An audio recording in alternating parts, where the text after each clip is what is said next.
নিশ্চয় আল্লাহ তাআলা তোমাদেরকে ন্যায় বিচারের আদেশ দেন, সদাচরণের আদেশ দেন, নিকটাত্মীয়দেরকে দানের আদেশ দেন। আদেশ কয়টা? নিশ্চয় আল্লাহ তাআলা তোমাদেরকে ন্যায় বিচারের আদেশ দেন, সদাচরণের আদেশ দেন, তিনি তোমাদের নিকটাত্মীয়দেরকে দানের আদেশ দেন, আর তিনি তোমাদেরকে অশ্লীলতা থেকে নিষেধ করেন, মন্দ কাজ থেকে নিষেধ করেন, অবাধ্যতা সীমা লঙ্ঘন থেকে নিষেধ করেন। তিনি তোমাদেরকে উপদেশ দেন যাতে তোমরা শিক্ষা গ্রহণ করো। সুবহানাল্লাহ। উপদেশ দিচ্ছে স্বয়ং কে? তিনটা জিনিসের আদেশ। ইয়ামুরু বিল আদল, সুবিচার ন্যায় বিচারের আদেশ তিনি দেন। ইহসানের আদেশ দেন, যাতে আমরা ইহসান করি, একে অপরের প্রতি সুবিচার করি, মহানুভবতা দেখায়, অনুগ্রহ দেখায়, আর নিকট আত্মীয়দেরকে যেন আমরা দান করি। এই তিনটা আদেশ তিনি দিয়েছেন। আর কোন তিনটা জিনিস থেকে তিনি বারণ করেছেন? অশ্লীলতা, ফাহশা, মুনকার, মানে সব মন্দ আর অসৎ কাজ, এগুলো থেকে তিনি আমাদেরকে বারণ করেন। ওয়াল বাগি, অবাধ্যতা, সীমা লঙ্ঘন, এই তিনটা কাজ থেকে তিনি আমাদেরকে বারণ করেন। তিনি আমাদেরকে উপদেশ দেন, স্বয়ং আল্লাহ তাআলা আমাদেরকে উপদেশ দেন যাতে করে আমরা শিক্ষা গ্রহণ করি। সুবহানাল্লাহ পড়েন। আল্লাহ তাআলা প্রথমে আমাদেরকে আদেশ দিয়েছেন আদালের। ইন্নাল্লাহা ইয়া'মুরু বিল আদল। আওয়াজ করে বলুন আল আদাল। আমরা উর্দু জানি, হিন্দি জানি, অনেকে ইংরেজিও জানি, কিন্তু আরবি শব্দগুলো আমাদের মুখ দিয়ে বেরোতে চায় না। আওয়াজ করে বলুন আল আদাল। মাশাআল্লাহ। ইন্নাল্লাহা ইয়া'মুরু বিল আদল। আল্লাহ তাআলা আমাদেরকে আদলের আদেশ দেন। আদল অনেকে না বুঝলেও আদালত শব্দটা বুঝবেন। আদালত, আদালত, আদালত বুঝেন না? যেখানে বিচার কার্যের ফয়সালা করা হয়, কোর্ট কাচারি আদালত, এটা তো ভেরি কমন। এটা শুনছেন না সবাই? আদালত, যেখানে ন্যায় বিচার হবে, সুশাসন হবে। কিন্তু ভাগ্যের কি নির্মম পরিহাস, ওখান থেকে মিথ্যা সাক্ষী দিয়ে মনমতো রায় দিয়ে দেয়া হয়। এগুলোর পরিবর্তন হওয়ার দরকার আছে না নাই? প্রিয় ভাইয়েরা, আদালত, আল আদল, ইংরেজিতে বলে জাস্টিস, ন্যায় বিচার, সুবিচার, সুশাসন, জাস্টিস, আল আদল। সব জায়গায় এই জাস্টিস থাকা দরকার। Justice should be prevailed in the society. The mission of all prophet was to uphold the justice. সব নবীর মিশন ছিল এই জাস্টিসকে, আদালকে, সুশাসন আর সুবিচারকে নিশ্চিত করা। পড়েন সুবহানাল্লাহ। And the core message of every divine scripture was to uphold justice. পৃথিবীর সব আসমানি কিতাবের মূল শিক্ষা ছিল এই জাস্টিসকে সমাজে এনশিওর করা, সুবিচার, সুশাসনকে এনশিওর করা। তাহলে প্রিয় ভাইরা, আমরা বুঝতে পারলাম আল আদল শব্দের মানে হচ্ছে ইনসাফ বা সুবিচার বা ন্যায় বিচার। এটা হচ্ছে একটা general meaning, very general meaning. আপনি যদি ইন ডেপথ বুঝতে চান, আরো ভেতরে যান, তাহলে আদল মানে হচ্ছে সমন্বয়, আদল মানে হচ্ছে ভারসাম্য, ব্যালেন্স, আদল মানে হচ্ছে মধ্যম পন্থা। সুবহানাল্লাহ পড়েন। কারণ সব সময় সমান সমান হইলেই সুবিচার হয় না। কথা কি বুঝতেছেন? ইসলামের দ্য কনসেপ্ট অফ আদল, এটা এমন আদল, এটা সব সময় সমান সমান নয়। যখন সমান সমান দেয়া দরকার, ইসলাম সমান সমান দেয়। যখন ব্যালেন্স করা দরকার, চেক এন্ড ব্যালেন্স, সমন্বয়, ভারসাম্য করা দরকার, তখন ইসলাম ভারসাম্য করে দেয়। এটার নাম আদল। সুবহানাল্লাহ। সহজ করে আপনাদেরকে বুঝাই। যেমন ধরুন, একটা পরিবারের তিনজন সদস্য, স্বামী, স্ত্রী আর সন্তান। তাদের সকালবেলার ব্রেকফাস্টে, স্বামীর সকালের নাস্তায় স্বামীর 3টা রুটি লাগে, স্ত্রীর 2টা লাগে, আর সন্তানের 1টা রুটি লাগে। এখন আমি যদি সমান সমান করে আদল করতে চাই, সবাইকে যদি 3টা করে রুটি দেই, তাহলে স্বামী বেচারার জন্য ঠিক আছে? কি বলেন? কথা কি বুঝতেছেন না কষ্ট হয়ে যাচ্ছে? যদি সমান সমানের নিয়মে আগাই, তাহলে 3টা করে যদি রুটি দেই, স্বামীর জন্য ওকে, কিন্তু স্ত্রীর জন্য 1টা বেশি হয়ে যায়। আর সন্তানের জন্য কয়টা বেশি হয়? আচ্ছা, এই তো বুঝতেছেন, মাশাআল্লাহ। আচ্ছা, 2টা করে যদি সবাই দেই সমান সমান নীতিতে, তাহলে স্ত্রীর জন্য, স্ত্রী বেচারির জন্য ঠিক আছে, কিন্তু স্বামীর কয়টা কম পড়ে? আর সন্তানের বেশি হয়ে যায় কয়টা? আচ্ছা, সমান সমান নীতিতে সবাইকে যদি সকালের নাস্তার জন্য 1টা করে রুটি দেই, সন্তানের জন্য ঠিক আছে, কিন্তু স্ত্রী বেচারির কম পড়ে কয়টা? স্বামীর কম পড়ে কয়টা? 2টা। কথা কি বুঝতেছেন? আর আমি যদি স্বামীকে দেই 3টা, স্ত্রীকে দেই 2টা, আর সন্তানকে দেই 1টা, তাহলে কারো অপচয় হবে না। যার যতটুকু দরকার ঠিক ততটুকুই কাজে লাগবে। চিল্লায় বলেন ঠিক কিনা? এটাই হচ্ছে ইসলামের আদল, যেখানে যার যতটুকু দরকার তাকে সেখানে ঠিক ততটুকু দিয়ে দেওয়ার নামই হচ্ছে আদল। চিল্লায় পড়েন আল্লাহু আকবার। রব্বুল আলামিন বলেন, ইউসিকুমুল্লাহু ফি আওলাদিকুম লিযযাকারি মিসলু হাযযিল উনসায়াইন। আল্লাহ তোমাদেরকে ওসিয়ত করেন, তোমাদেরকে আদেশ দেন, উত্তরাধিকার সম্পদ যখন বন্টন হবে, ছেলেরা যতটুকু পাবে মেয়ে পাবে তার অর্ধেক। সুবহানাল্লাহ বলেন। দেখেন, ছেলে যতদূর মেয়ে অর্ধেক, ছেলে ডবল পাবে। আপাত দৃষ্টিতে মনে হয় এখানে অবিচার হয়েছে, কিন্তু আসলে কি অবিচার হয়েছে? আপনি বিয়ের ক্ষেত্রে যান, ওইখানে আবার ছেলে মোহরানা দেয়, মেয়ে সেখানে মোহরানা পায়। তাহলে চেক এন্ড ব্যালেন্স, ভারসাম্য, ব্যালেন্স, মধ্যম পন্থা এখানে আছে না নাই? এটাই হচ্ছে ইসলামের আদল। আল্লাহ তাআলা এই আদলের আদেশ দিয়েছেন, সুবিচার, ন্যায় বিচার, সুশাসন এবং ভারসাম্যের আদেশ দিয়েছেন। প্রিয় ভাইয়েরা, একটি শান্তিময় সমাজ, একটা সমৃদ্ধ সমাজ, একটা মানবিক সমাজ যদি আমরা পেতে চাই, এই আয়াতের মধ্যে যতগুলো পয়েন্ট আছে সবগুলোর বাস্তবায়ন লাগবে। এই আয়াতে আল্লাহ তাআলা একটা মানবিক সমাজের রূপরেখা টেনেছেন। তার প্রথম কথা হচ্ছে ইন্নাল্লাহা ইয়ামুরু বিল আদল। আল্লাহ তাআলা তোমাদেরকে আদলের নির্দেশনা দেয়, সুবিচার, সুশাসনের নির্দেশনা দেয়। যে সমাজে আদল থাকে না, সেই সমাজে জুলুম মানুষের ঘাড়ে চেপে বসে। আদলের বিপরীত হচ্ছে জুলুম। আদলের বিপরীত কি? জুলুম বা জাওর, অত্যাচার, অবিচার, বৈষম্য। এই যে বৈষম্য বিরোধী ছাত্র আন্দোলন কমন পড়ছে? এই যে একজন সমন্বয়ক তো দেখা করলো আমার সাথে। জুলুম মানে হচ্ছে বৈষম্য। বৈষম্যের স্থান ইসলামে নাই, অবিচারের স্থান ইসলামে নাই, জুলুমের স্থান ইসলামে নাই। আল্লাহ তাআলা বলেন যে আমি জুলুমকে নিজের জন্য হারাম করেছি এবং তোমাদের জন্য হারাম করেছি। বিশ্বনবী ফরমান, আল্লাহ তাআলা বলেন হাদিসে কুদসিতে, ইয়া ইবাদি ইন্নী হারামতুয যুলমা আলা নাফসি ওয়া জাআলতুহু বাইনাকুম মুহাররামান ফালা তাযালামু। আমার গোলামেরা শোনো, নিশ্চয় আমি আল্লাহ তাআলা জুলুমকে আমি আমার উপরে হারাম করেছি, অনুরূপভাবে জুলুম করাকে তোমাদের উপরেও হারাম করেছি। ফলে ফালা তাযালামু, তোমরা একে অপরের সাথে জুলুম করো না। নির্দেশনাটা কার? খবরদার, জুলুমের সাথে আমাদের কোনো সম্পর্ক নাই। আল্লাহ তাআলা আদলের আদেশ দিয়েছেন, আদালতের আদেশ দিয়েছেন, সুশাসনের, ন্যায় বিচারের আদেশ দিয়েছেন। ইন্নাল্লাহা ইয়ামুরু বিল আদল। আমাদেরকে আদল প্রতিষ্ঠা করতে হবে। জুলুমের সাথে ইসলামের কোনো সম্পর্ক নাই।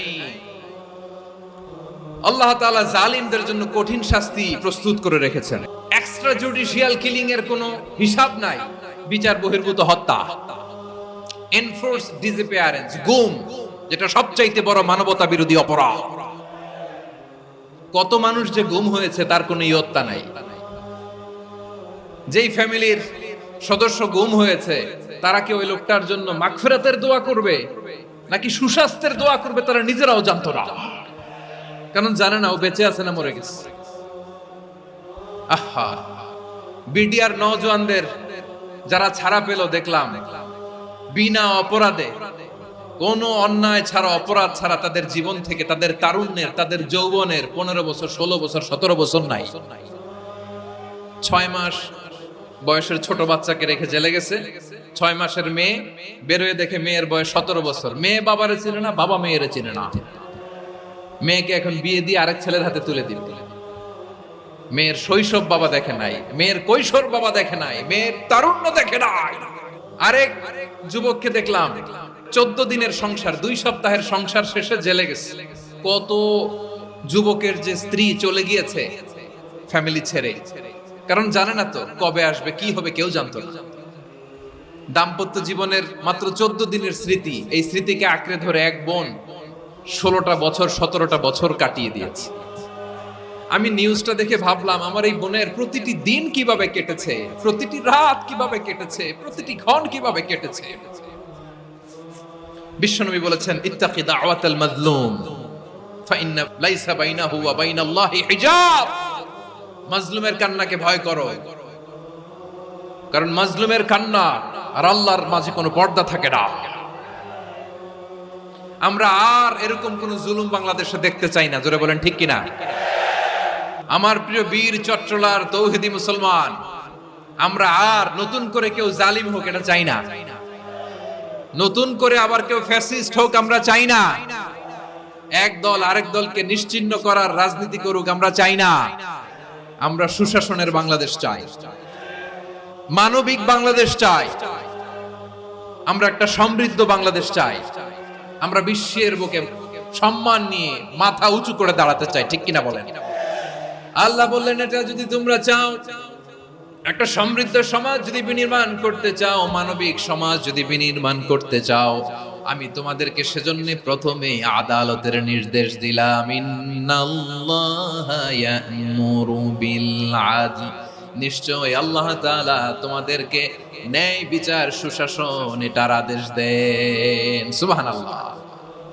আদাল, ন্যায় বিচারের আদেশ আল্লাহ তাআলা কোরআনের বিভিন্ন আয়াতে দিয়েছেন। আল্লাহ তাআলা বলছেন, ইন্নাল্লাহা يأمركم أن تؤدوا الأمانات إلى أهلها وإذا حكمتم بين الناس أن تحكموا بالعدل إن الله نعم ما يعظكم به إن الله كان سميعا بصيرا। আল্লাহ তাআলা বললেন, আল্লাহ আদেশ দিচ্ছেন, যে ব্যক্তি আমানতের হকদার তার হাতে তোমরা আমানত পৌঁছে দাও, আর যখন তোমরা বিচার কার্য করবে, বিচার ফয়সালা করবে, আদালতের সাথে করো। সুবহানাল্লাহ বলেন। ওয়া ইযা হাকামতুম বাইনান নাসি আন তাহকুমু বিল আদল, আদালতের সাথে করবা। আল্লাহ তাআলা বলেন, যারা জাজ হবে, বিচারক হবে, তাদের যদি বাদী বিবাদীর কারোর সাথে শত্রুতা থাকে, কারোর সাথে যদি কোনো ধরনের রেষারেষি থাকে, আল্লাহ বলেন বিচার কার্য করতে যে ওই শত্রুতা রেষারেষির কারণে আদালতের বাইরে যে অবিচার করে বিচার করো না। ওয়ালা ইয়াজরিমান্নাকুম শানাআনু কওমিন আলা আল্লা তা'দিলু ই'দিলু হুয়া আকরাবু লিত্তাকওয়া ওয়াত্তাকুল্লাহা ইন্নাল্লাহা খাবীরুম বিমা তা'মালুন। খবরদার কোন জাতির প্রতি, কোন গোষ্ঠীর প্রতি, কোন গোত্রের প্রতি আক্রোশ যেন তোমাদেরকে ন্যায় বিচার থেকে দূরে সরিয়ে না দেয়, বরং আমি আল্লাহর আদেশ হলো ই'দিলু, তোমরা আদল করো, ন্যায় বিচার করো, সুবিচার করো, সুশাসন প্রতিষ্ঠা করো। হুয়া আকরাবু লিত্তাকওয়া, এটাই তাকওয়ার সবচেয়ে কাছাকাছি। সুবহানাল্লাহ বলেন। কোরআনের বিভিন্ন আয়াতে আল্লাহ তাআলা স্পেসিফিকলি ধরে ধরে বিচার করার সময় আমরা যেন আদল করি সেটা বলেছেন। কোরআনের কোন কোন জায়গায় আল্লাহ তাআলা এই আল আদল শব্দটা ব্যবহার করেছেন। আবার একই জিনিস ইনসাফ, সুবিচার, সুশাসন, ন্যায় বিচার, ন্যায় পরায়ণতা বুঝাতে আল্লাহ তাআলা কখনো কখনো আল কিসত শব্দটা ব্যবহার করেছেন। আল্লাহ তাআলা বলেন, ওয়া ইন হাকামতা ফাহকুম বাইনাহুম বিল কিসতি ইন্নাল্লাহা ইউহিব্বুল মুকসিতিন। যখন তুমি বিচার করবে, বিশ্বনবীকে উদ্দেশ্য করে অ্যাড্রেস করে বললেন, নবী হে, ইহুদিরা কোনো বিষয়ে মীমাংসার জন্য যদি আপনার দরবারে আসে, যদি বিচার করতে হয়, খবরদার অবিচার করবেন না, ফয়সালা যেটা করবেন কিসতের সাথে করবেন, ন্যায় পরায়ণতার সাথে করবেন, কারণ ইন্নাল্লাহা ইউহিব্বুল মুকসিতিন, নিশ্চয় আল্লাহ রাব্বুল ইজ্জাত ন্যায় পরায়ণশীলদেরকে বড্ড ভালোবাসেন। সুবহানাল্লাহ বলেন। ন্যায়পরায়ণ লোকদেরকে আল্লাহ তাআলা বড্ড ভালোবাসেন। অন্য আয়াতে আল্লাহ তাআলা বলছেন, ওয়ানাদউল মাওয়াজিনাল কিসত লিয়াউমিল কিয়ামাতি ফালা তুযলামু নাফসুন শাইআ। আমি কিয়ামতের দিন ন্যায়পরায়ণতার মানদণ্ড স্থাপন করব, যেটাকে আমরা মিজানের পাল্লা বলি। আল্লাহ বলেন, ন্যায় বিচারের মানদণ্ড কিয়ামতের ময়দানে আমি আল্লাহ স্থাপন করব। সেদিন কারো প্রতি বিন্দু পরিমাণ, এক চুল পরিমাণ অবিচার করা হবে না। কোনো বিচার করা হবে না, সেদিন সুশাসন হবে, সুবিচার হবে, ন্যায় পরায়ণতার সাথে বিচার হবে। আওয়াজ করে পড়েন আল্লাহু আকবার। তাহলে প্রিয় ভাইরা, যে তিনটি বিষয়ে আল্লাহ তাআলা আমাদেরকে আদেশ দিয়েছেন, তার প্রথমটা হচ্ছে আদালত, ইনসাফ, সুবিচার, ন্যায় বিচার। এটা আমরা চাই কি চাই না? বিশ্বনবী ন্যায় বিচার, ন্যায় পরায়ণতা, সুশাসন প্রতিষ্ঠিত করেন কি করেন নাই? আপনারা বিশ্বনবীর সিরাত যারা পড়েছেন, আপনি দেখবেন বিশ্বনবীর সিরাতের পরতে পরতে, বাকে বাকে, সিরাতের বাকে বাকে এই আদালতের নমুনা মেলে। সুবহানাল্লাহ বলেন। ছোট্ট একটা নমুনা রাসূল সাল্লাল্লাহু আলাইহি ওয়াসাল্লামের আসসিরা আল আতরা থেকে ছোট্ট একটা নমুনা আপনাদের খেদমতে এখানে উপস্থাপন করি। বিশ্বনবী সাল্লাল্লাহু আলাইহি ওয়াসাল্লাম মক্কা বিজয় করলেন ৮ম হিজরিতে। মক্কা বিজয় শেষের দিনই কয়েক সপ্তাহ মক্কাতে অবস্থান করলেন। ইন দ্য মিন টাইম মক্কার একটা ভেরি প্রেস্টিজিয়াস এন্ড ডিগনিফাইড ফ্যামিলির নারী চুরিতে ধরা পড়ল। কিসে ধরা পড়ল? আমাদের সমাজে আসেনি এটা? আছে? ছোট না বড়? হিসাব করে শেষ করা যায় না। ৩.৫ লাখ কোটি টাকা নাই উন্নয়ন প্রকল্পের নামে। ৩.৫ লাখ কোটি টাকা লিখতে পারবেন আপনি? একটানা লিখতে পারবেন? বুঝতেছেন কত বড় সংখ্যা? হ্যাঁ, বনু মাখজুমিয়া গোত্রের এক নারী মক্কায় চুরিতে ধরা পড়ল। বলেন তো চুরি করলে বিধান কি? কি কাটতে হবে? চুরির বিধান হলো হাত কেটে দাও। তাও সেটা গোপনে নয়, প্রকাশ্যে জনসম্মুখে হাত কেটে দাও। বনু মাখজুমিয়া গোত্রের নারী যখন চুরিতে ধরা পড়লো, সাহাবারা চিন্তায় পড়ে গেলেন। সবে মাত্র মক্কার লোকেরা কালিমা পড়ে মুসলমান হয়েছে, ইসলামের আইন কানুন তেমন জানে না, ইসলামী শরিয়ার সাথে বেশি পরিচিত নয়।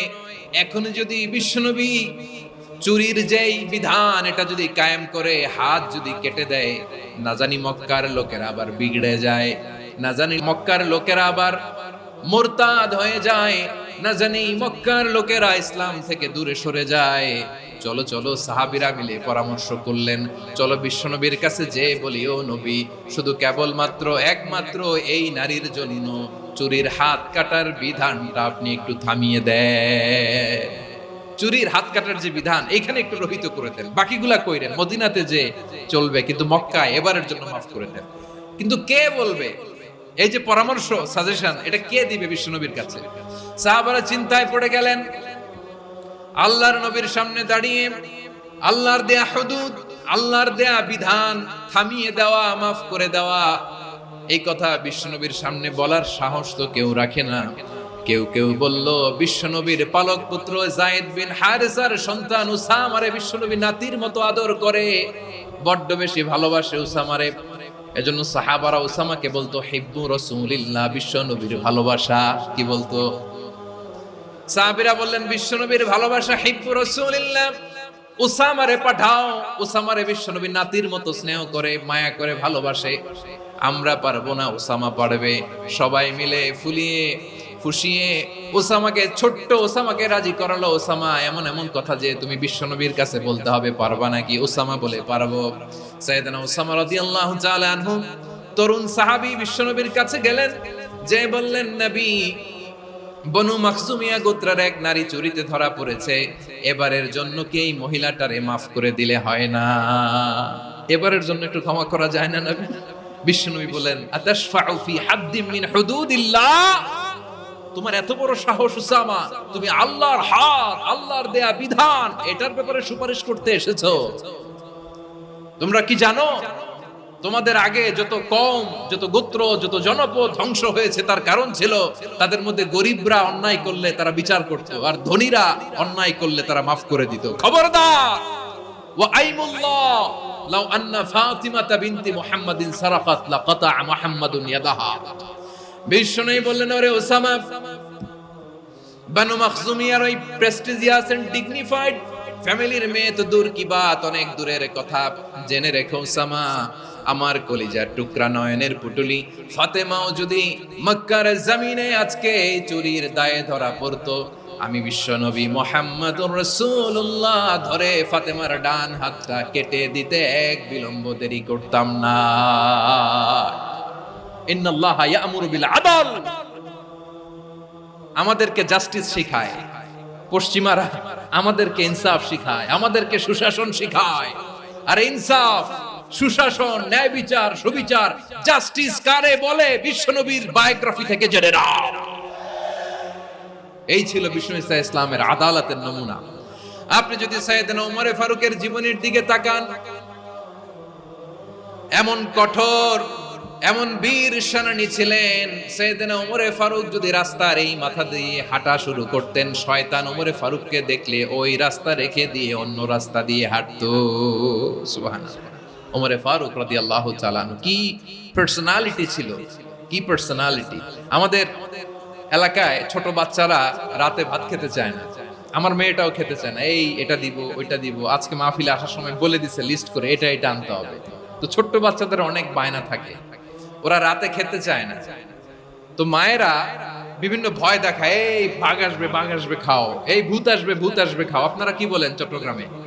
ভূত, ভূত, ভূত আসবে, বাঘ আসবে, খাও খাও খাও, তাড়াতাড়ি খাও। তো বাচ্চারা এগুলো শুনে ভয়ে খেতে শুরু করে। মদিনার জমিনেও একই ঘটনা ঘটতো। মদিনার ছোট্ট ছোট্ট সোনামণিরা খেতে চাইতো না। তো মায়েরা বলতো, হা হুয়া ইয়াতি উমর, হা হুয়া ইয়াতি উমর, ওই যে ওমর আসতেছে, ওমর। ওমরে ফারুকের কথা শুনলে বাচ্চারা একেবারে ঠান্ডা।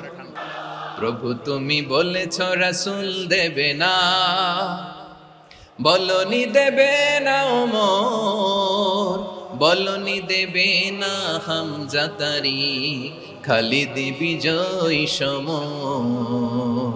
প্রভু তুমি বলেছ রাসূল দেবে না, বলনি দেবে না ওমর, বলনি দেবে না হামজা তারি, খালিদ বিজয় সমর। প্রভু তুমি বলেছ রাসূল দেবে না।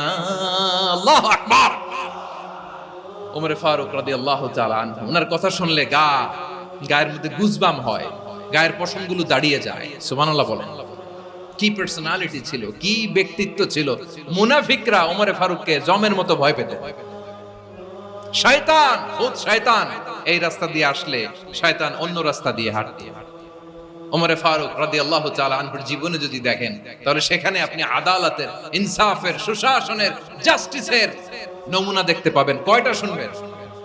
সাইয়েদনা ওমর ফারুক রাদিয়াল্লাহু তাআলা আনহুর সন্তান আব্দুর রহমান মিশরে মদ খেয়ে মদ্যপ অবস্থায় ধরা পড়েছে। মদ খাওয়ার কারণে, মদ যদি কেউ পান করে আর যদি প্রমাণিত হয়, তার বিচার হলো 80 বেত। আওয়াজ করে বলেন কয় বেত? বাংলাদেশেও তো এই আইন আছে নাকি? বাংলাদেশে আছে? হ্যাঁ, মদ খাইলে 80 বেত, এই আইন বাংলাদেশে চালু হোক, আমরা চাই কি চাই না? একেবারে সহজ, পানির মতো সহজ হিসাব, একেবারে সহজ। ওমর ফারুক রাদিয়াল্লাহু তাআলা আনহুর ছেলে ভুল করে মদ পান করে ফেলেছিলেন। আব্দুর রহমান, ঘটনা ঘটেছে মিশরে। মিশরের গভর্নর তখন আমর ইবনে আস রাদিয়াল্লাহু তাআলা আনহু। আব্দুর রহমানের ভাই যে গভর্নরকে বলল, গভর্নর যদি একটু দয়া করেন, খলিফার ছেলে আমার ভাই আব্দুর রহমান মদ্যপ অবস্থায় ধরা পড়েছে, জনসম্মুখে যদি আপনি বেত্রাঘাত করেন আমাদের প্রেস্টিজ থাকে না, যদি 80 বেত আপনি মারেন আমার কোনো কথা নাই, কিন্তু ঘরের ভেতরে মারেন। আব্দুর রহমানের ভাইয়ের সুপারিশ শুনে সাইয়েদনা আমর ইবনুল আস রাদিয়াল্লাহু তাআলা আনহু রাজি হয়ে গেলেন। ঘরের ভেতরে লোকচক্ষুর আড়ালে 80 বেত তিনি মানলেন। কিন্তু ঘটনাক্রমে এই কথা লুকিয়ে লুকিয়ে ঘরের ভেতরে 80 বেত মারার কথা সাইয়েদনা ওমর ফারুক মদিনা থেকে জানতে পারলেন। মদিনা থেকে তিনি ফরমান জারি করলেন, এই বিচার যেমনটি আমর ইবনুল আস আদায় করেছে, এটা প্রকৃতপক্ষে আদায় হয় নাই। আসো সবাই মদিনায় আসো, আমর ইবনুল আস মদিনায় আসো, আব্দুর রহমানও আসো, সবাই আসো, জনসম্মুখে এই বিচার কার্যকর করতে হবে। সাইয়েদনা ওমর ফারুক মসজিদে নববীর পিলারের মধ্যে নিজের ছেলেকে বাঁধলেন, আবার জনসম্মুখে 80টা বেত তার গায়ের মধ্যে মারলেন। মাজমুয়ে ফাতাওয়া ইবনে তাইমিয়া রাহিমাহুল্লাহ উনি এটা নকল করেছেন। এটা সবচেয়ে বিশুদ্ধ মত। আর অনেক মত আছে, মারা গেছে কবরের উপর, ওগুলো বাদই দিলাম। কেমন খলিফা ছিলেন, কেমন খলিফা! পশ্চিমারা তোমরা জাস্টিস আমাদেরকে শেখাও, ইনসাফ কারে বলে, সুশাসন আমাদেরকে তোমরা শেখাও। ওমর ফারুক রাদিয়াল্লাহু তাআলা আনহু ওই বিচারকে তিনি ধর্তব্য মনে করেন নাই, মদিনাতে এনে আবার জনসম্মুখে আবার 80 বেত মেরেছেন। মিশরে ওমরে ফারুক রাদিয়াল্লাহু তাআলা আনহু আমর ইবনুল আসকে গভর্নর করে পাঠালেন। সেখানে আমর ইবনুল আসের ছেলে একটা প্রতিযোগিতায় রানার আপ হয়েছে। এক মিশরি সেখানে চ্যাম্পিয়ন হয়েছে। রানার আপ বুঝতে পেরেছেন তো? সেকেন্ড হয়েছে। এক মিশরি হয়েছে চ্যাম্পিয়ন, প্রথম। কিন্তু গভর্নরের ছেলে ও জিততে পারে নাই। ও রাগে ওই মিশরির গায়ের মধ্যে কয়েকটা লাঠি দিয়ে বাড়ি মেরেছে। মিশরি যে মদিনাতে ওমরে ফারুকের কাছে বিচার দিলেন, আপনার গভর্নরের ছেলে অন্যায়ভাবে আমার গায়ে হাত তুলেছে। সাইয়েদনা ওমরে ফারুক আবার ফরমান জারি করলেন, আসো মদিনাতে আসো। মিশরীকে ডাকলেন। ওই মিশরের গভর্নর আমর ইবনুল আস রাদিয়াল্লাহু তাআলা আনহুকে ডাকলেন, তার ছেলেকেও ডাকলেন। সবাই বসে রইল। আমর ইবনুল আস রাদিয়াল্লাহু তাআলা আনহু মাথা নিচু করে বসে আছেন, লজ্জায় কাচুমাচু। হায় হায়, আজকে আমার ছেলের কারণে আমিরুল মুমিনিন খলিফাতুল মুসলিমিন ওমরে ফারুকের কাছে আমি জনসম্মুখে লজ্জিত হচ্ছি। সাইয়েদনা ওমরে ফারুক বললেন, এই নাও লাঠি। গভর্নরের ছেলে তোমার মাথার মধ্যে যতগুলো বাড়ি মেরেছে, আজকে জনসম্মুখে তুমি অতগুলা বাড়ি মারো। মিশরি বলে, থাক, আপনি যে ডেকে আনছেন সবার সামনে এটা বলছেন, এতেই আমি খুশি। আল্লাহু আকবার। আপনার মহানুভবতা দেখে আমি খুশি, আর অপমানের দরকার নাই। ওমরে ফারুক বলে, না, খবরদার, এই কথা মিশরি তুমি বলো না, মারো, যতগুলা বাড়ি মেরেছে মারো। বাধ্য হয়ে মিশরি আমর ইবনুল আসের সামনে ওনার কলিজার টুকরা সন্তানের মাথার মধ্যে বাড়ি মারতে আরম্ভ করলেন। ঠিক যতগুলা বাড়ি গভর্নরের ছেলে আমর ইবনুল আসের ছেলে মিশরির গায়ে মেরেছিল, মাথায় মেরেছিল, মিশরি গুনে গুনে ততটা মারলেন। এই দৃশ্য দেখে ওমরে ফারুক রেগে মেগে আগুন, রাগের চোটে রাগ সামলাতে না পেরে, আর নিজেকে সামলাতে না পেরে মিশরিরে বললেন, ছেলেরে মারা শেষ হয়ে গেলে এবার বাবার টাক মাথার মধ্যে কয়েকটা বাড়ি মার। রাগের চোটে, আউট অফ অ্যাঙ্গার, রাগের চোটে, যে আমার পাঠানো গভর্নর আমর ইবনুল আস তার ছেলেকে কেন আদব তারবিয়া কেন শিক্ষা দিতে পারে না। ছেলেরে মারা হইলে এবার আমর ইবনুল আসের মাথার মধ্যে দুইটা মারো। এটা রাগে বলেছে, এটা শাস্তি হিসেবে না। সুবহানাল্লাহ পড়ে। তোমরা আমাদেরকে সুশাসন শিখাও। বিশ্বনবী বলেন, আদালত এটা যেন তেন বিষয় না, এটা দিয়েই মানবিক সমাজ গড়তে হবে।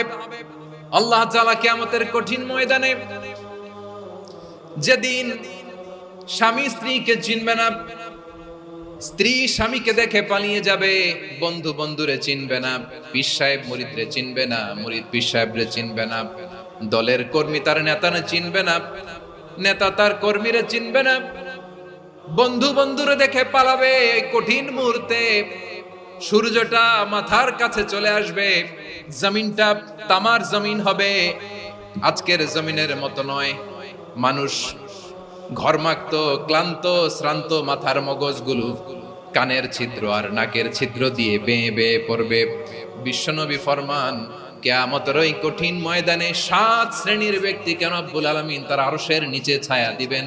তার মধ্যে প্রথম শ্রেণীর ব্যক্তি হলো ইমামুন আদিল, যে ইনসাফের সাথে বিচার করে, যে জাস্টিস সমাজে সার্ভ করে, যে সুশাসন নিশ্চিত করে, ওই ইমামুন আদিল। আদিল শব্দটা বুঝছেন না? ইন্নাল্লাহা ইয়া'মুরু বিল আদল। পাইছেন? আদিল। 7 শ্রেণীর ব্যক্তিকে আল্লাহ তাআলা সুশীতল আরশের নিচে ছায়া দিবেন, যেদিন তার দেয়া ছায়া ছাড়া কোনো ছায়া থাকবে না। এর প্রথম হচ্ছে ইমামুন আদিল, ন্যায়পরায়ণ শাসক। চিল্লায়া বলেন সুবহানাল্লাহ।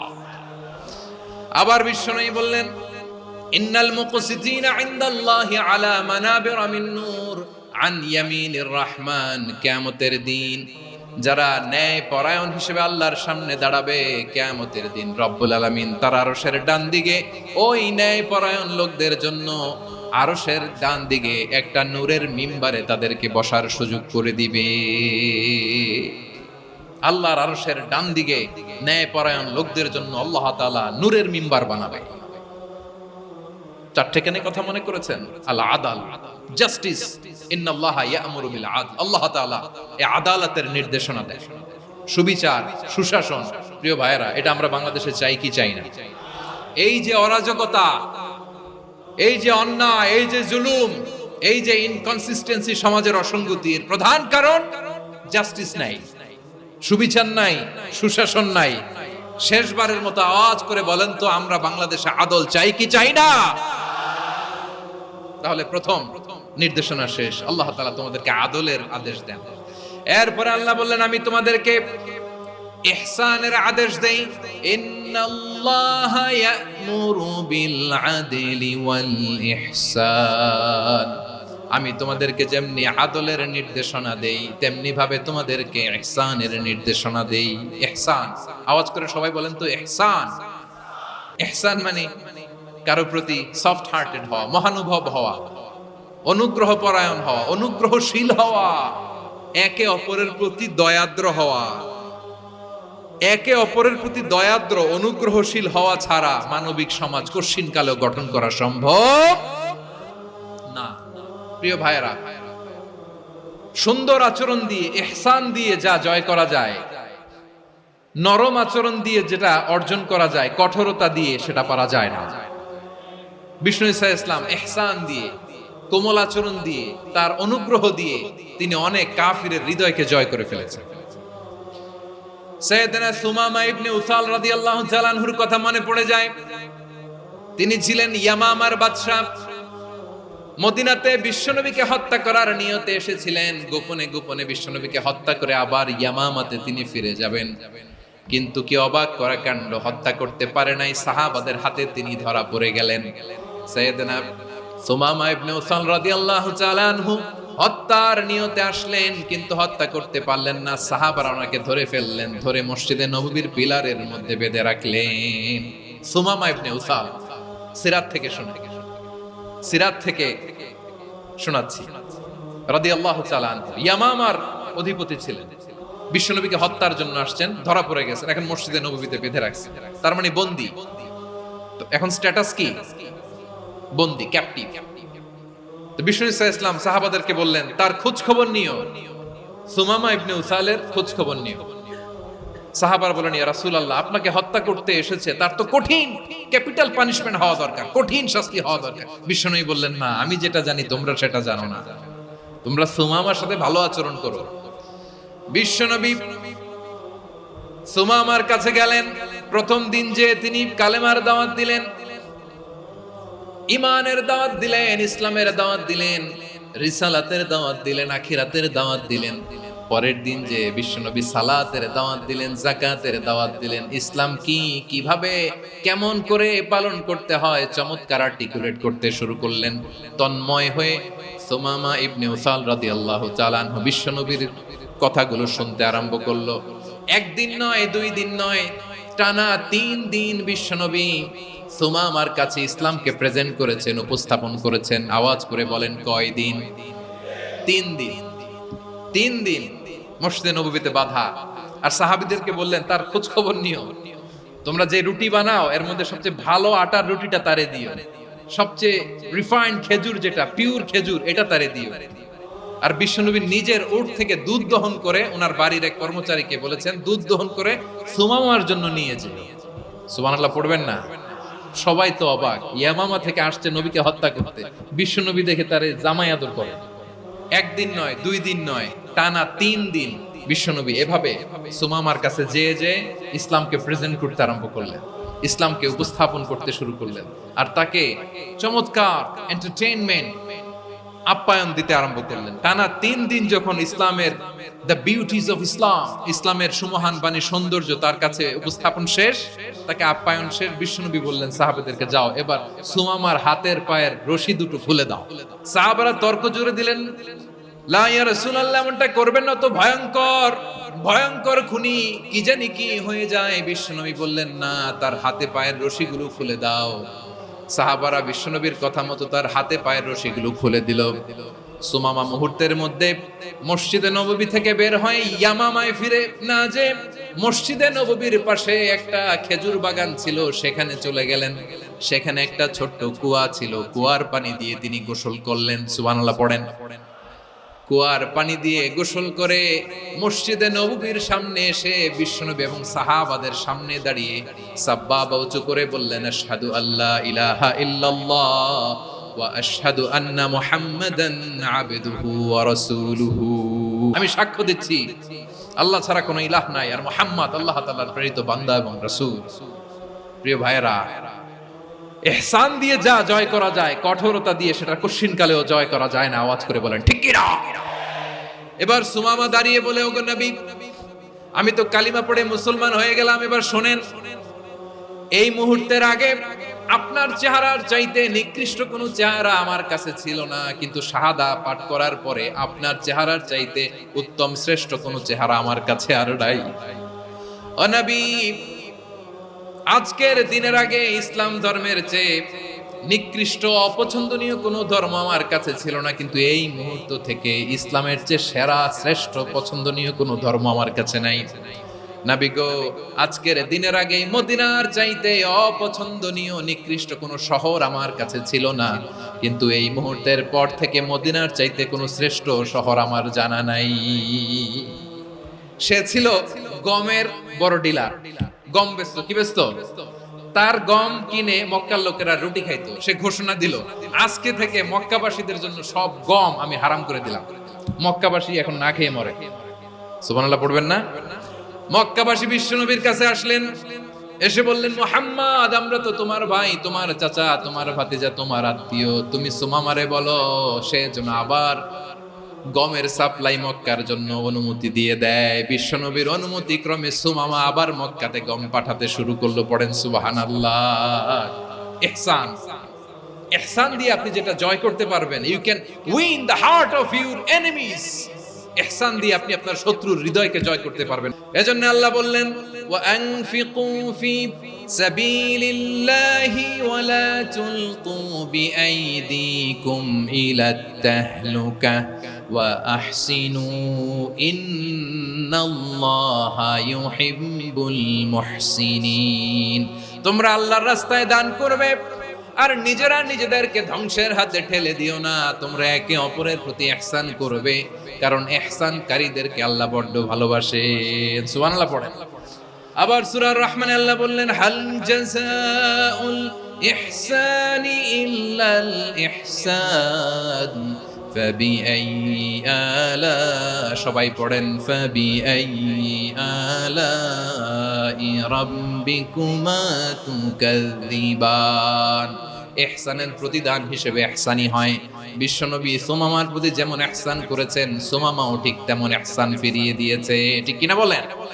তাহলে এক নম্বরে হচ্ছে আদ, ন্যায় বিচার। দুই নম্বরে সবাই বলেন ইহসান, সদাচরণ। ইহসান দুই ধরনের প্রিয় ভাইরা, ইহসান ফিল ইবাদা, ইহসান ফিল মুআমালা।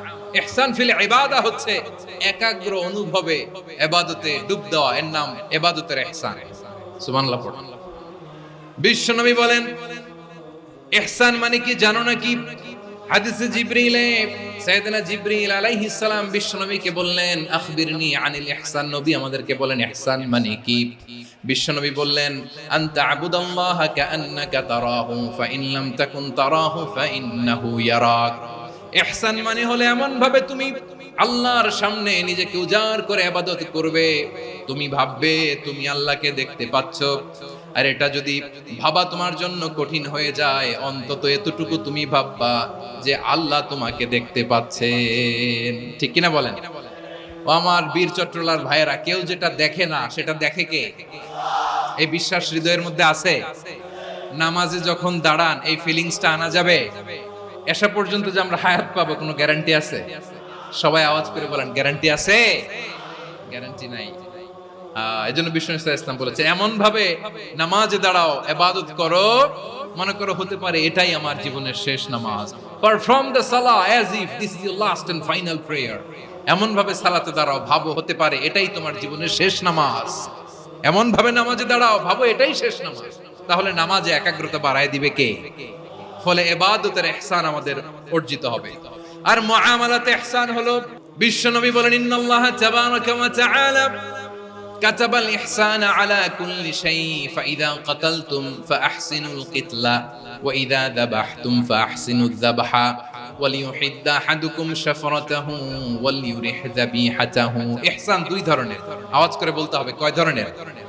একটা হচ্ছে ইহসান ফিল ইবাদা, ইবাদতে ইহসান। ইবাদতে ইহসান কি? একাগ্র অনুভব দিয়ে ইবাদত করা, মন প্রাণ দিয়ে ইবাদত করা। আর মুআমালাতে ইহসান কি? সব কাজে, দৈনন্দিন কাজে, কর্মে, সামাজিক অ্যাক্টিভিটিতে কোমলতা প্রদর্শন করা, অনুগ্রহের সাথে সবকিছু করা। আল্লাহ তাআলা ইন্নাল্লাহা তাবারাকা ওয়া তাআলা কাতাবাল ইহসান আলা কুল্লি শাই, তিনি সবকিছুর ব্যাপারে ইহসানকে আবশ্যক করেছেন।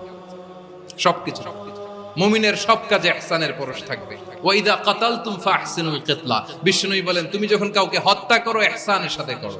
সুবহানাল্লাহ পড়বেন না? যখন হত্যা করো তখনও ইহসানের সাথে। আচ্ছা, হত্যা করবো আবার ইহসান আসবে করতে করে তো মেরেই ফেলবো আমি। আল্লাহ, ও ভাই একজন খুন করেছে, খুনি, রাষ্ট্রীয় আইনে তার শাস্তি হয়েছে ডেথ পেনাল্টি, মৃত্যুদণ্ড। এখন মৃত্যুদণ্ড দেখে আপনি যেমনি মন চায় তেমনি মারবেন লোকটারে? ওর নাক কেটে ফেলতে পারবেন? ওর কান কাটতে পারবেন? ওর চোখ উপড়ে ফেলতে পারবেন আপনি? যেমন মন চায় তার অঙ্গহানি করা যাবে না। ইহসানের সাথে তাকে হত্যা করো। সুবহানাল্লাহ, this is Islam, this is the true essence of Islam. ওয়া ইযা যাবাহতুম ফাহসিনু যাবহা, যখন জবাই করবে তখনও ইহসানের সাথে জবাই করবে। করব জবাই, ওইখানেও নাকি ইহসান। আচ্ছা, কুরবানির দিন আমরা পশুগুলোরে কি করি বলেন সবাই আওয়াজ করে?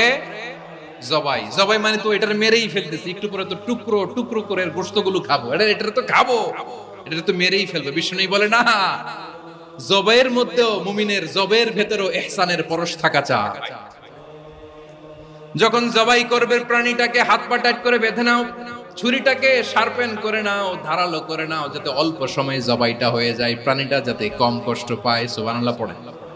দিস ইজ কল্ড ইহসান। আল্লাহ তাআলা যেমনি আদলের আদেশ করেছেন, ন্যায় বিচার, জাস্টিস এনশিওর করতে বলেছেন, সমাজে ইহসানের ব্যবহার, ইহসানের অনুশীলন তিনি করতে বলেছেন। এজন্য মুমিনের প্রতিটি কাজে, আমার চট্টগ্রামের ভাইরা আমার দিকে তাকান, খেয়াল করে শুনুন, মুমিন জীবনের প্রতিটি কাজে ইহসানের পরশ থাকা চাই। আমরা যেন আমাদের পরিবারের প্রতি ইহসান করি, আমরা যেন আমাদের কর্মচারীদের প্রতি ইহসান করি, আমরা যেন আমাদের কলিগদের প্রতি ইহসান করি, আমরা যেন আমাদের ভাইদের প্রতি ইহসান করি।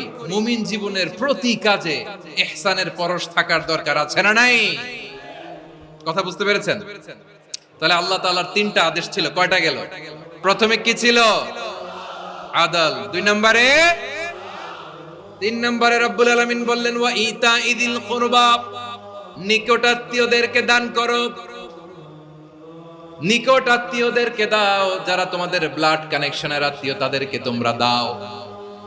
এখানে জেনারেলি বললেন দাও, কি দিব সেটা তিনি এখানে বলেন নাই, সেটা তিনি সূরাতুল ইসরার মধ্যে বলেছেন। আল্লাহ বলেন ওয়া আতিদাল কুরবা হাক্কা, নিকট আত্মীয়দেরকে তাদের অধিকার, তাদের প্রাপ্য তোমরা বুঝিয়ে দাও।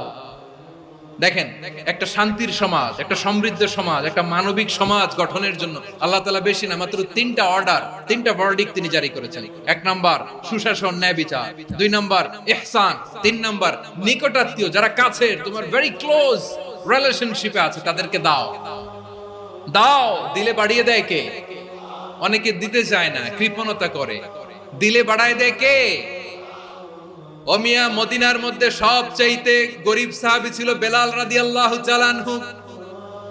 ওনার এন্টায়ার অ্যাসেট, সম্পদের পরিমাণ কতদূর জানেন? একটা লুঙ্গি। বেলাল রাদিয়াল্লাহু তাআলা আনহু, ওনার টোটাল ওয়েলথের এস্টিমেশন হচ্ছে মাত্র একটা লুঙ্গি। একটা লুঙ্গি, টোটাল ওয়েলথ এস্টিমেশন, টোটাল সম্পদের পরিমাণ বেলাল রাদিয়াল্লাহু তাআলা আনহুর কি ছিল? ওই বেলাল রাদিয়াল্লাহু তাআলা আনহুকে বিষ্ণু ইসলাম বলেছেন আনফিক ইয়া বেলাল, ও বেলাল তুমিও দাও। ওয়ালা তাখশা মিন যিল আরশি ইখলালা, আরশের অধিপতির তো কোনো ঘাটতি নাই, তুমি দিলে ওই আল্লাহ তোমারে বাড়ায় দিবে।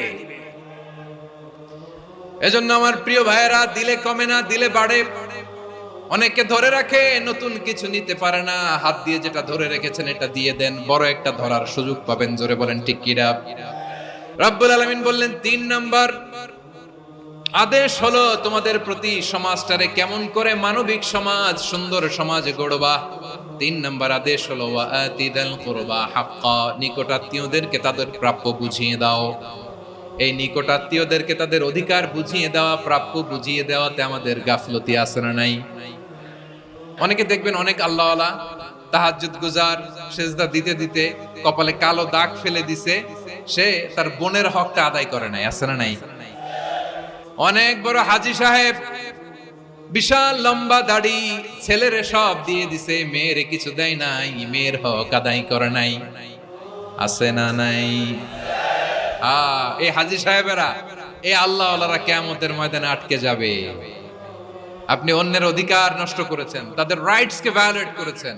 এজন্য আল্লাহ তাআলা বলেন, কারো অধিকার যদি কেউ নষ্ট করে, ওই সমাজটা মানবিক সমাজ কঠিনকালেও হতে পারে না। এজন্য 3 নম্বর আল্লাহ বললেন, ওয়া ইতা ইদিল কুরবা, নিকটাত্মীয়দেরকে দাও। কি দিবা? তাদের অধিকার দিয়ে দাও। বোনের অধিকার বুঝিয়ে দাও, মেয়ের অধিকার বুঝিয়ে দাও, ফুফুর অধিকার বুঝিয়ে দাও। দেখবেন অনেক মায়েরা ছেলের পাতে মুরগির রান দেয়, মেয়ের পাতে দেয় মুরগির ঠ্যাং। তো মেয়ের কি মুরগির রান খেতে মনে চায় না? মনে চায় না? এমনটা করা যাবে না। নিকটাত্মীয়দেরকে অধিকার দিয়ে দাও, নিকটাত্মীয়ের সাথে সুসম্পর্ক রাখো। আদেশটা কার? এজন্য প্রিয় ভাইয়েরা, জীবনে যদি বারাকা অর্জন করতে চান, নিকটাত্মীয়দের সাথে সুসম্পর্ক রাখতে হবে, তাদের জন্য উপহার পাঠাতে হবে। বিশ্বনবী বলেন, লা ইয়াদখুলুল জান্নাতা কাতে, যে ব্যক্তি আত্মীয়তার সম্পর্ককে ছিন্ন করে দেয়, সে কঠিন কালেও আল্লাহর জান্নাতে ঢুকবে না। আপনি কি এটারে সহজ হাদিস মনে করছেন? এটা সহজ কথা? আপনি ভাবছেন আপনার নামাজ আপনারে বাঁচাতে পারবে, আপনার রোজা বাঁচাতে পারবে, আপনার তাহাজ্জুদ আপনারে বাঁচাতে পারবে? অধিকার নষ্ট করলে কিছুই আপনারে বাঁচাতে পারবে না। এজন্য নিকট আত্মীয়দেরকে দিতে হবে বেশি বেশি। বিশ্বনবী বলেন, ইন্নাস সাদাকাতা আলাল মিসকিনি সাদাকা ওয়া আলা যির রাহিমি ইসনাতান সাদাকাতুন ওয়া সিলা। মিসকিনরে দান করলে শুধু দানের সওয়াব হয়, নিকট আত্মীয়কে দান করলে দুইটার সওয়াব হয়, সাদাকার সওয়াব হয়, আবার আত্মীয়তার বন্ধন অটুট রাখার সওয়াব হয়ে যায়। আবার বিশ্বনবী বললেন, মান সাররাহু আইয়ুবসাতা লাহু ফি রিজকিহি ওয়া ইনসালাহু ফি আসারিহি ফালইয়াসিল রাহিমা। যে ব্যক্তি তার রিজিকের প্রশস্ততা চায় আর হায়াতে বরকত চায়, সে যেন তার আত্মীয়ের সাথে সুসম্পর্ক রাখে। আমার প্রিয় চট্টলার ভাইয়েরা, আমাদের রিজিক বাড়ুক, এটা আমরা চাই কি চাই না? সবাই চান? হ্যাঁ, আমাদের রিজিকে প্রশস্ততা আসুক, চাই কি চাই না? আমাদের হায়াতে বরকত আসুক, আমরা চাই কি চাই না? এই দুইটা যদি চান, তাহলে নিকটাত্মীয়দের সাথে সুসম্পর্ক রাখবেন, পারবেন? তাহলে সমাজটারে মানবিক সমাজ বানায় দিবে কে? 3টা আদেশ চলে গেল। 1 নম্বরে কি ছিল? 2 নম্বরে, 3 নম্বরে নিকটাত্মীয়দেরকে দান। আল্লাহ তাআলা 3টা জিনিসের যেমনি আদেশ করেছেন, অনুরূপ ভাবে 3টা বিষয় তিনি বারণ করেছেন, নিষেধ করেছেন, ওগুলোর কাছেও যাওয়া যাবে। রাব্বুল আলামিন বলেন, ওয়ায়ানহা আনিল ফাহশাই ওয়াল মুনকারি ওয়াল বাগি। আমি যেমনি 3টি বিষয়ে আদেশ করলাম, অনুরূপ ভাবে 3টি বিষয়ে বারণ করলাম, নিষেধ করলাম। আমার 1 নাম্বার নিষেধাজ্ঞা হলো অশ্লীলতার প্রতি। ফাহশা, ওয়ায়ানহা আনিল ফাহশা, আল্লাহ তাআলা অশ্লীলতাকে নিষেধ করেছেন। কোন জিনিসকে? সবাই বলুন, কোন জিনিসকে? যত ধরনের, যত টাইপের, যত ক্যাটাগরির অশ্লীলতা হতে পারে, সব অশ্লীলতাকে হারাম করেছেন কে? ফাহশা মানে কি? কথায়, কাজে, আচরণে, কমেন্ট, ফেসবুকের কমেন্টসে যত ধরনের নোংরামো আছে, যত ধরনের অশ্লীলতা আছে, এটাকে আরবিতে বলে ফাহশা। রাব্বুল আলামিন বলেন, কুল ইন্নামা حرم ربي الفواحش ما ظهر منها وما بطن। ও নবী, আপনি বলে দেন, আমার রব প্রকাশ্য অপ্রকাশ্য, স্পষ্ট কিংবা অস্পষ্ট, দৃশ্যমান কিংবা অদৃশ্যমান সব অশ্লীলতাকে হারাম করেছেন। সব ধরনের অশ্লীলতা হারাম। আল্লাহ তাআলা আমাদেরকে অশ্লীলতা থেকে বাঁচায়। এবার বলেন, আমাদের সমাজে অশ্লীলতা আছে না নাই? অশ্লীলতা নানা ভাবে, নানা নামে, নানা মোড়কে আমাদের সমাজে আছে না নাই? সংস্কৃতির নামে, ফ্যাশনের নামে, বিনোদনের নামে, উপন্যাসের নামে, কনসার্টের নামে অশ্লীলতা আছে না নাই? আপনি দেখেছেন কনসার্টগুলোর অবস্থা? আমাদের তরুণ তরুণীরা, আমাদের যুবক যুবতীরা, আমাদের জেনজিরা, কি অবস্থা ওইখানে। কনসার্টের নামে অশ্লীলতা আছে না নাই? ছেলে মেয়ে একে অপরকে জড়ায় ধরতেছে, একে অপরকে চুমু খাচ্ছে প্রকাশ্যে, দিবালোকে, গণমানুষের সামনে। আল্লাহ তাআলা এই অশ্লীলতা থেকে আমাদেরকে বেঁচে থাকতে বলেছেন। রূপালী জগতের নামে অশ্লীলতা আছে না নাই? এই টার্মটা আপনারা জানেন না? রূপালী জগৎ কি জগৎ? আসলে কি রূপালী জগৎ না অন্ধকার জগৎ? আমার বোনেরা, আপনাদেরকে যে কি বলে তারা বুঝায়, রূপালী জগৎ শুনেই আপনি ভরকে যাবেন না। রূপালী জগতে যে নারী যত বেশি উলঙ্গ, সে নাকি তত বেশি সাহসী। জানেন, বলে এটা একটা সাহসী নারী, খুব সাহসী পদক্ষেপ তার। যত বেশি শরীর থেকে কাপড় নামাতে পারবে, যত বেশি বস্ত্রহীন হয়ে নিজেকে প্রেজেন্ট করতে পারবে, সে নাকি তত বেশি সাহসী। আমার চট্টলার ভাইয়েরা, শয়তানের প্রথমে এজেন্ডা ছিল বনি আদমকে বস্ত্রহীন করা। সে আদম এবং হাওয়া আলাইহিস সালামকে নিষিদ্ধ গাছের ফল খাইয়ে তাদেরকে বস্ত্রহীন করেছে। এই জামিনেও সে আমাদেরকে বস্ত্রহীন করতে চাইবে।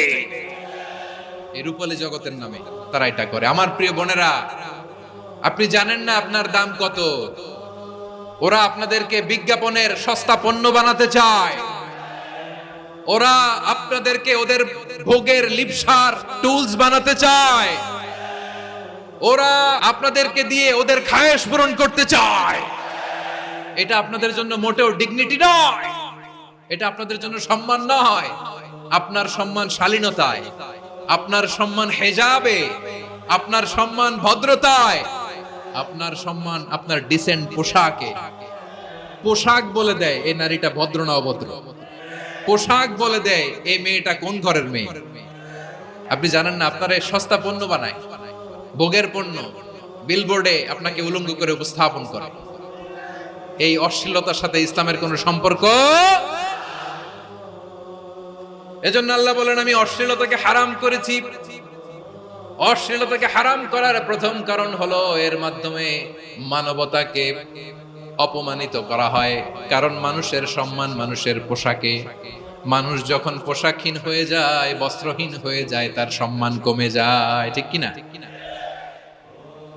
অশ্লীলতাকে হারাম করার প্রথম কারণ হচ্ছে মানুষ মানুষকে অপমান করে। একটা নারী, সে তো সম্মানিত। নারী যে কত সম্মানিত, নারীর এটা বুঝেই নাই। বিশ্বনবী বলেন, আর দুনিয়া কুল্লুহা মাতা ওয়া খায়রু মাতা'আদ দুনিয়া আল মারআতুস সালিহা। আমার বোনেরা, 5টা প্যান্ডেলে আপনারা এলইডিতে আমার আলোচনা শুনছেন, আমি জানি।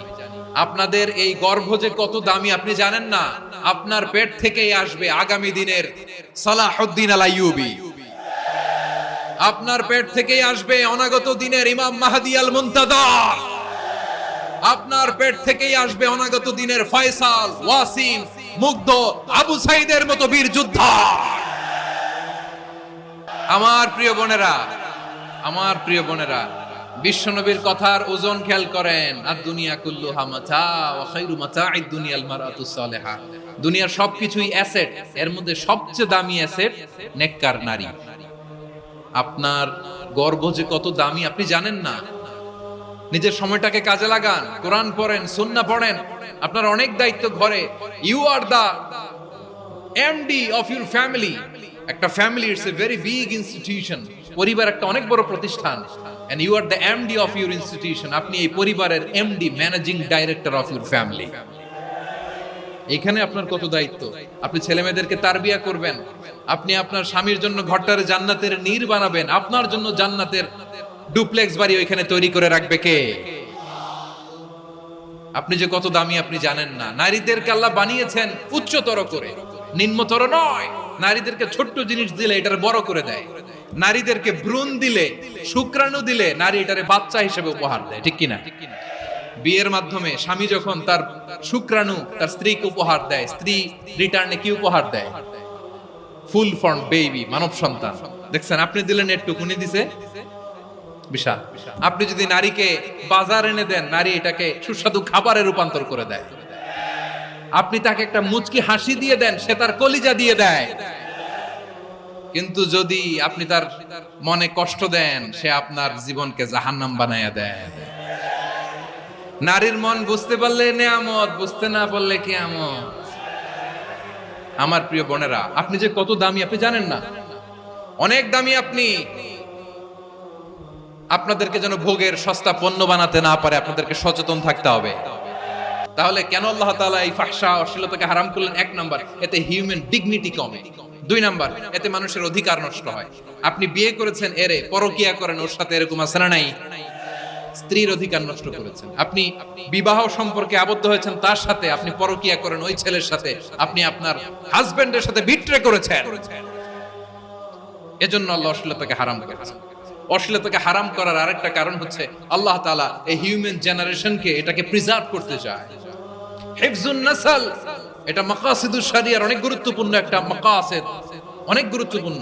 আপনার নাসল, আপনার জেনারেশনকে সংরক্ষণ করা। এই যে আসতেছে ফেব্রুয়ারি, কত ফেব্রুয়ারি জানো? এটা কি বিশ্ব ভালোবাসা দিবস? হ্যাঁ, কি দিবস?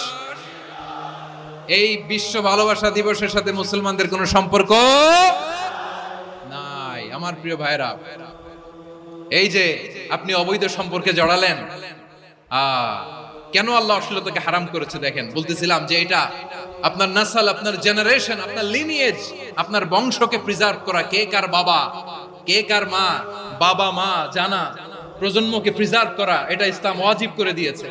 এই যে অবৈধ সম্পর্কের কারণে, বিশ্ব বেহায়া দিবসের কারণে, এগুলোর আউটকাম, আউটপুট হিসেবে মাঝে মাঝে ঢাকা মেডিকেলের ডাস্টবিনে নবজাতকের বাচ্চার কান্নার আওয়াজ শুনতে পাওয়া যায়।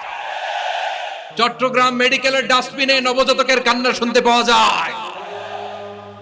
বীর চট্টলার মুসলমানেরা বুঝতে পারলে আওয়াজ করে বলেন, এই যে চট্টগ্রাম মেডিকেলে যে নবজাতকটা পাওয়া গেল, ওর বাবাকে আমাকে বলেন, ওর মাকে, ও কোন ফ্যামিলির সন্তান কেউ জানে? আপনি হিউম্যান ডিগনিটিকে অপমান করেছেন না?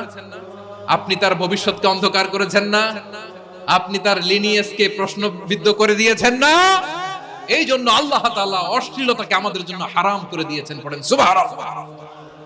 এই জন্য রাব্বুল আলামিন বলেন, কুল ইন্নামা হারামা রাব্বিয়াল ফাওয়াহিশা মা যাহারা মিনহা ওয়া মা বাতান। প্রকাশ্য অপ্রকাশ্য সব অশ্লীলতাকে হারাম ঘোষণা করে দিয়েছে কে? আবার দুনিয়ার বুকে যারা অশ্লীলতার প্রসার করে তাদের জন্য শাস্তি মজুদ রেখেছে কে? রব্বুল আলামিন বলেন, ইন্নাল্লাযীনা ইউহিব্বুনা আন তাশিআল ফাহিশাতু ফিল্লাযীনা আমানু লাহুম আযাবুন আলীমুন ফিদ দুনিয়া ওয়াল আখিরাতি ওয়াল্লাহু ইয়ালামু ওয়া আনতুম লা তা'লামুন। নিশ্চয়ই যারা বিশ্বাসীদের মাঝে অশ্লীলতার প্রচার প্রসার করতে চায় তাদের জন্য আমি মর্মন্তুদ শাস্তি প্রস্তুত করে রেখেছি, দুনিয়াতেও রেখেছি, আখিরাতেও রেখেছি। ঘোষণাটা কার? যারা এই নাটকের নামে, সিনেমার নামে, রূপালী জগতের নামে, মুভির নামে, ওটিটি প্ল্যাটফর্মের নামে আমার সমাজে অশ্লীলতা ছড়াতে চায়, তাদের জন্য কঠিন মর্মন্তুদ শাস্তি মজুদ রেখে দিয়েছে কে? ও আমার বোনেরা, এখনো আপনি জাগবেন না? এখনো আপনার চিন্তার দুয়ারে এখনো নাড়া পড়ে নাই? ওরা আপনাকে উলঙ্গ বানাতে চায়, ওরা আপনাকে আইটেম গার্ল বানাতে চায়। এজন্য ইসলাম অশ্লীলতাকে হারাম করেছে। হারাম। ইসলাম বলেছে যোজন যোজন দূরে থাকো, ওরা বলে না কাছে আসো, কাছে আসার গল্প, ক্লোজ আপ ওয়ান, কাছে আসার গল্প আছে না নাই? তাহলে অশ্লীলতার সাথে আমাদের কোনো সম্পর্ক? সবাই বলতে পারেননি, আওয়াজ করে বলুন, অশ্লীলতার সাথে আমাদের কোনো সম্পর্ক? আমরা এই সমস্ত ক্লোজ আপ ওয়ান, কাছে আসার গল্পের প্রোগ্রামে যাব? আমরা কোন ধরনের অশ্লীল কন্টেন্ট সোশ্যাল মিডিয়ায়, টিভিতে দেখব? কি যুগ যে আমরা কাটাচ্ছি আপনি কল্পনা করতে পারবেন না। পর্ন ইন্ডাস্ট্রি,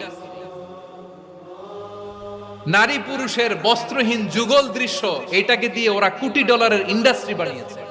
পুরো মানব ইতিহাসে এরকম জঘন্য সময় মানব ইতিহাস পার করে নাই।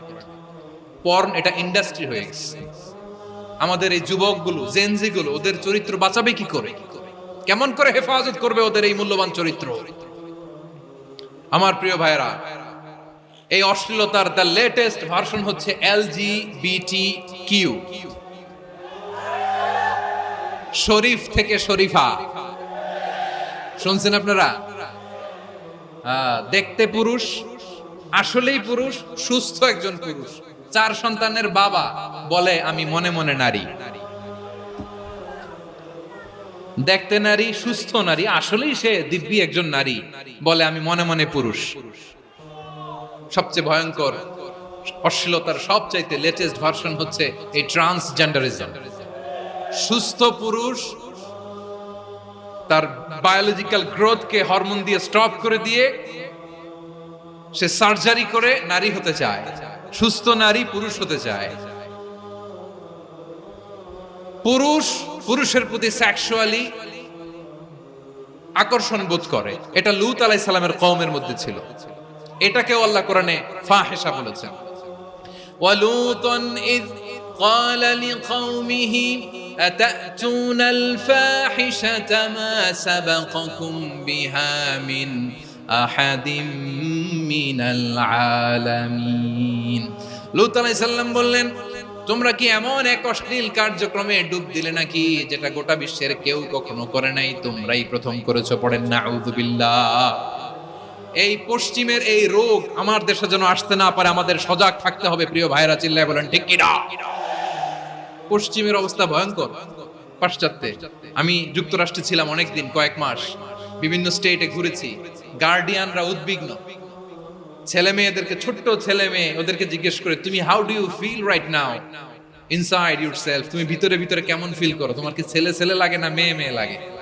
আচ্ছা বলেন, এই ছোট্ট বাচ্চাটা ওকে এগুলো জেন্ডার অ্যাসাইনমেন্ট বলতে এগুলো কিছু বুঝে? এইভাবে মিসগাইড করা হচ্ছে। কৌতূহল বশত ছোট্ট ছেলে যদি বলে আমার তো মেয়ে মেয়ে লাগে, তখন বলে যে না তুমি মেয়ে, ছেলে না। মা বাবা বাধা দিলে ওকে আলাদা গভর্নমেন্ট হাউসে নিয়ে যায়। ভয়ঙ্করতম অবস্থা। আমরা একটা সময়ে শুনতাম যে হুজুর আমার ছেলেটা খুব ভালো, হাফেজে কোরআন, আল্লাহওয়ালা। হুজুর আমার ছেলে দাড়ি রাখছে, আল্লাহওয়ালা। হুজুর আমার ছেলে 5 ওয়াক্ত সালাত জামাতের সাথে পড়ে, তার মানে আল্লাহওয়ালা।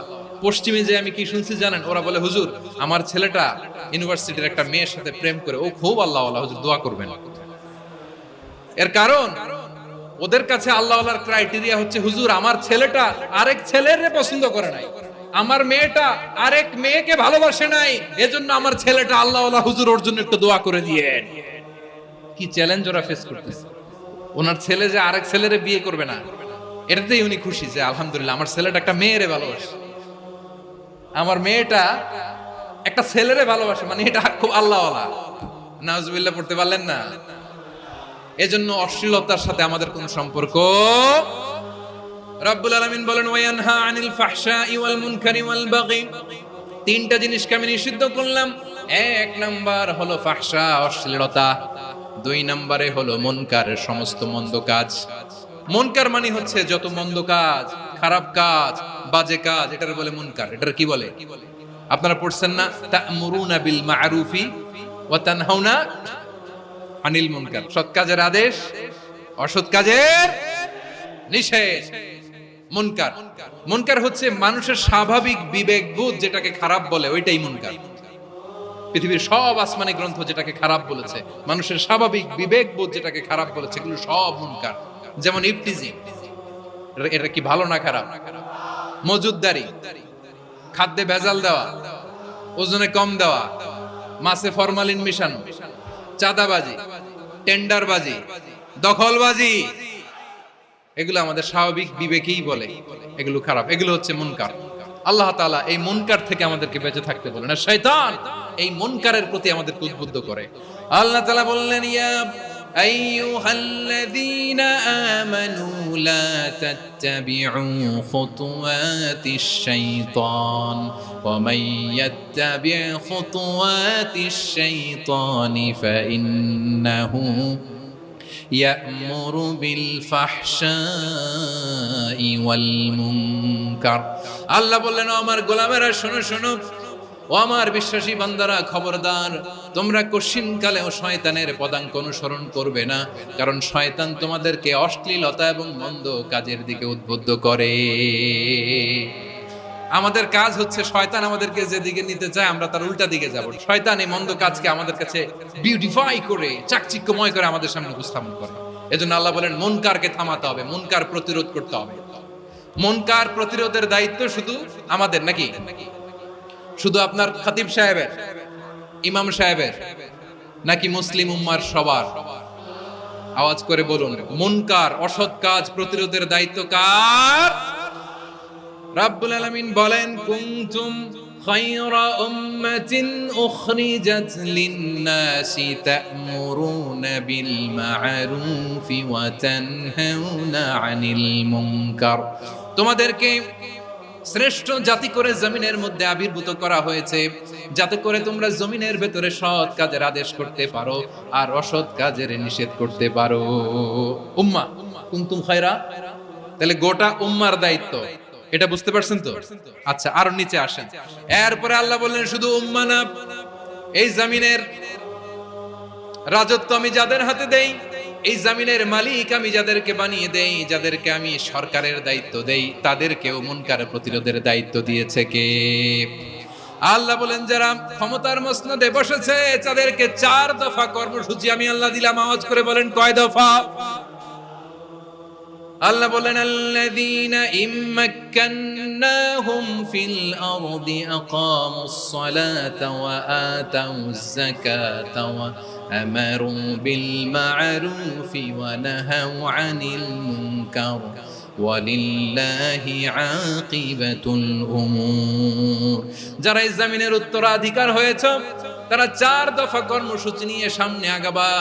সালাত কায়েম করবা, যাকাত আদায় করবা, সৎ কাজের আদেশ দিবা, অসৎ কাজ থেকে মুনকার প্রতিরোধ করবা। আদেশটা কার?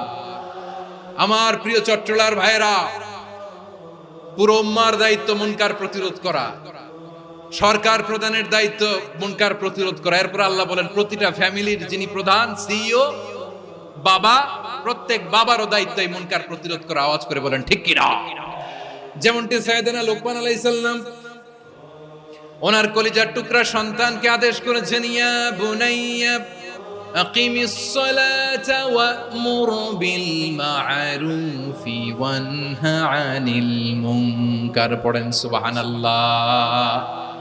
বাবা ছেলেকে সবক দিচ্ছে, লোকমান আলাইহিস সালাম ছেলেকে বলতেছে, ওরে আমার কলিজার টুকরা সন্তান, ওরে আমার বাছা, নামাজ কায়েম করবা, সৎ কাজের আদেশ দিবা, আর মুনকার প্রতিরোধ করবা, অসৎ কাজ সমাজ থেকে খারাপ কাজকে ঝেঁটে বিদায় করে দিবা।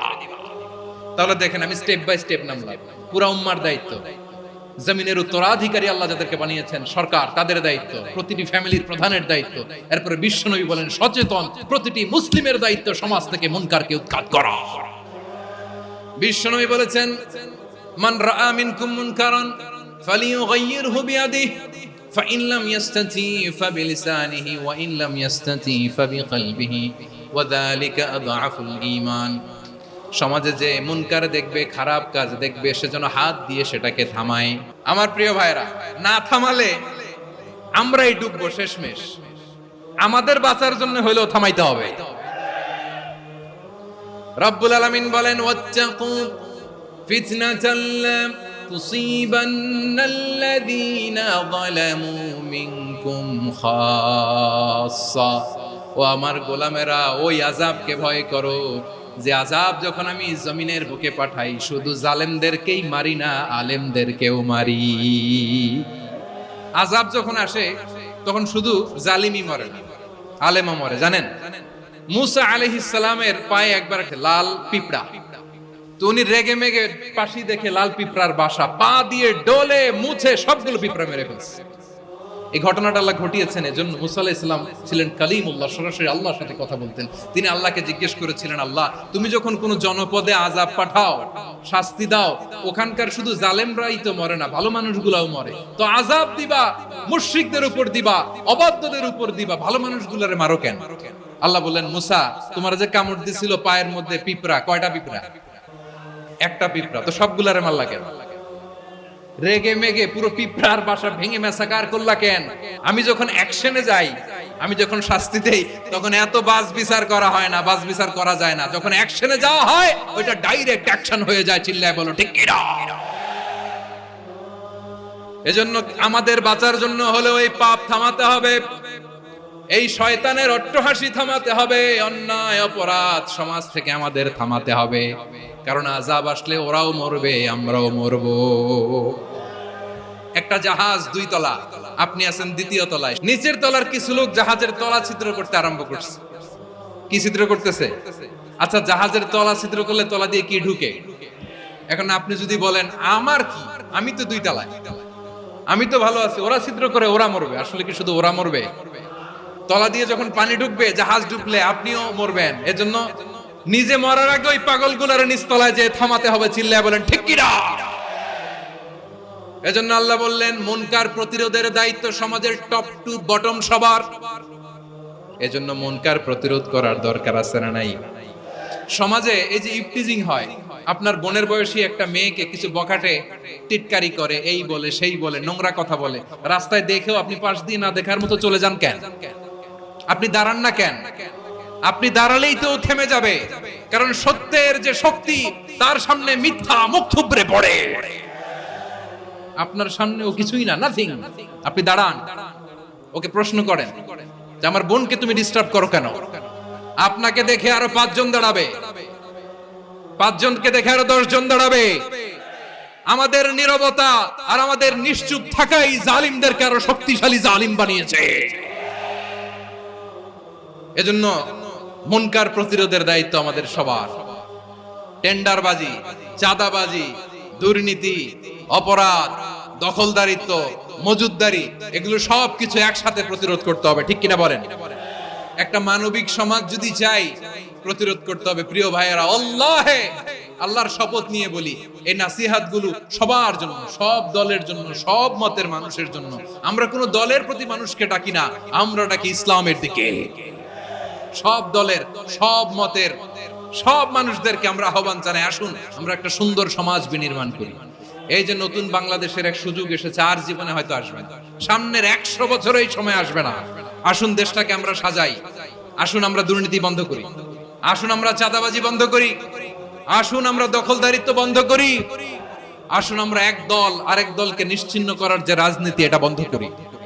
সব দলের প্রতি আমার আহ্বান, আমরা চাঁদাবাজ মুক্ত বাংলাদেশ চাই, জুলুম মুক্ত বাংলাদেশ চাই, ফ্যাসিজম মুক্ত বাংলাদেশ চাই, গুণ খুন খারাপি মুক্ত বাংলাদেশ চাই। আমরা নতুন ভোরের বাংলাদেশ চাই। ওই বাংলাদেশ পাওয়ার জন্য মুনকার প্রতিরোধে, অন্যায় প্রতিরোধে যদি বাঘের বাচ্চার মতো, আবু সাইদের মতো 2 হাত উঁচু করে, বুককে টান টান করে প্রসারিত করে দাঁড়াতে হয়, রাজি আছো মুসলমান? রাব্বুল আলামিন বলেন ওয়ায়ানহা আনিল ফাহশাই ওয়াল মুনকারি ওয়াল বাগি ইয়াইদুকুম লাআল্লাকুম তাযাক্কারুন। আল্লাহ বললেন আমি অশ্লীলতাকে নিষেধ করি, আমি সব ধরনের মন্দ কাজকে নিষিদ্ধ করি, সব শেষে আমি সীমা লঙ্ঘনকে তোমাদের জন্য নিষিদ্ধ করি। নিষিদ্ধ করেছেন কয়টা জিনিস? 1 নম্বরে অশ্লীলতা, 2 নম্বরে মুনকার তথা সব মন্দ কাজ, 3 নম্বরে আল বাগি, সীমা লঙ্ঘন, ক্রসিং দ্য লিমিট। সীমা লঙ্ঘন করা ভালো না। We all should know our limits. চিল্লায় বলেন ঠিক কিনা? একই আয়াতে আল্লাহ বললেন কুল ইন্নামা হাররামা রাব্বিয়াল ফাওয়াহিশা মা যাহারা মিনহা ওয়া মা বাতানা ওয়াল ইসমা ওয়াল বাগিয়া বিগাইরিল হক। অন্যায় ভাবে যে অবাধ্য হয়, যে সীমা লঙ্ঘন করে, তাদেরকেও আমি এটা হারাম করে দিলাম। সীমা লঙ্ঘন করা হারাম। আল্লাহ বারবার আমাদেরকে ওয়ার্নিং দেয়। যখন আমরা থামি না তখন আল্লাহ ধরে, আর যখন ধরে তখন ছাড়ে না। ধরে না, ধরলে আল্লাহ ফেরাউনকে কিন্তু হুট করে ধরে নাই। আপনারা জানেন 9 বার ওয়ার্নিং দিয়েছে ফেরাউনকে। আল্লাহ তাআলা ওয়ার্নিং দিয়েছিল কয়বার? রাব্বুল আলামিন বলেন ওয়ালাকাদ আতাইনা মূসা 9 আয়াতিন বাইয়িনাত। 9টা মুআজিজা দেখিয়েছি, 1 2 3 বারবার এইভাবে রিমাইন্ডার, ওইভাবে রিমাইন্ডার, এইভাবে নসিহত, ওইভাবে দাওয়া। ফাকুলা লাহু কাওলান লাইয়িনা, নরম করে বলো, সফট করে বলো, যত ওয়ে হতে পারে দাওয়া মেথডোলজি। মুসা আলাইহিস সালামের সব অ্যাপ্লাই শেষ। 10ম বারে যে আল্লাহ ধরছে, 10ম বারে যে ধরেছে। এজন্য আল্লাহ বলেন আমি সীমা লঙ্ঘনকে পছন্দ করি না। কোরআনের অন্য আয়াতে বাগীকে বলা হয়েছে আল ইতিদা, সীমা লঙ্ঘন যারা করে তাদেরকে আল্লাহ বলেছেন মুতাদিন। ওয়াকাতিলু ফি সাবিলিল্লাহিল্লাযীনা ইউকাতিলুনাকুম ওয়া লা তা'তাদু ইন্নাল্লাহা লা ইউহিব্বুল মুতাদিন। আমি সীমা লঙ্ঘনকারীদেরকে কোশ্চিনকালেও পছন্দ করি না। আমরা যেন সীমা লঙ্ঘন না করি, রাজি আছেন তো?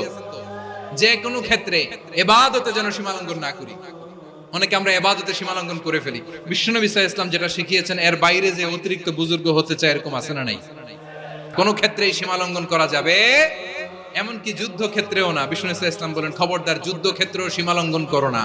কি সুন্দর ইসলাম আমরা পেয়েছি। বিশ্বনবী বলেন খবরদার যুদ্ধের ময়দানে কোনো নারীর গায়ে হাত তোলো না, কোনো শিশুর গায়ে হাত তোলো না, কোনো গবাদি পশু হত্যা করো না, কোন শস্য ক্ষেত্র ধ্বংস করো না, ইবাদতরত অন্য ধর্মের কোন সন্ন্যাসীর গায়ে হাত তুলো না। বলেন সুবহানাল্লাহ। তাহলে আমরা সীমা লঙ্ঘন করতে পারবো? প্রিয় ভাইরা, একটা সুখী, সমৃদ্ধ, শান্তির সমাজ, মানবিক সমাজ যদি আমরা গঠন করতে চাই, আমাদের আল্লাহর দেয়া কয়টা আদেশ মানতে হবে বলেন দেখি? আর বেঁচে থাকতে হবে কয়টা জিনিস থেকে? আল্লাহর আদেশ কি? 1 নাম্বার আদাল, ন্যায়পরায়ণতা। আমরা সুবিচার, সুশাসন, ন্যায় বিচার চাই কি চাই না? 2 নম্বরে কি ছিল? মাশাআল্লাহ, আমরা যেন সবার প্রতি দয়া পরবশ হই, ইহসান করি। 3 নম্বরে কি ছিল? নিকটাত্মীয়দের দান করা, তাদের অধিকার প্রাপ্য বুঝিয়ে দেওয়া। পাশাপাশি 3টা জিনিস থেকে আল্লাহ বারণ করেছেন, নিষেধ করেছেন। তার প্রথমটা ফাহশা, অশ্লীলতা। অশ্লীলতার সাথে আমাদের কোনো সম্পর্ক। 2 নম্বর নিষেধাজ্ঞা কি ছিল? আল মুনকার, সমাজের যত মন্দ কাজ এগুলোকে আমরা প্রতিরোধ করব। রাজি আছেন তো সবাই? 3 নম্বরে আল বাগী, সীমালঙ্ঘন। কোন মুসলিম সীমালঙ্ঘন করে না। রাব্বুল আলামিন শেষে বললেন ইয়াইদুকুম লাআল্লাকুম তাযাক্কারুন, আল্লাহ তোমাদেরকে উপদেশ দেন যাতে তোমরা শিক্ষা গ্রহণ করো। আমরা উপদেশ দেব, আমরা জোর করে কাউরে কিছু মানাতে চাই না। লা ইকরাহা ফিদ্দিন ওয়া যাক্কির ফাইন্না যিকরা তানফাউল মুমিনিন। উপদেশ দিলে এটা মুমিনদের কাজে দেয়। লাস্তা আলাইহিম বিমুসাইতির ইন্নামা আনতা মুযাক্কির। নবী হে, আপনি রিমাইন্ডার দাতা, আপনি উপদেশ দিবেন। আমরাও বিশ্ব নবীর এই হাদিসগুলো থেকে, কোরআনের আয়াত থেকে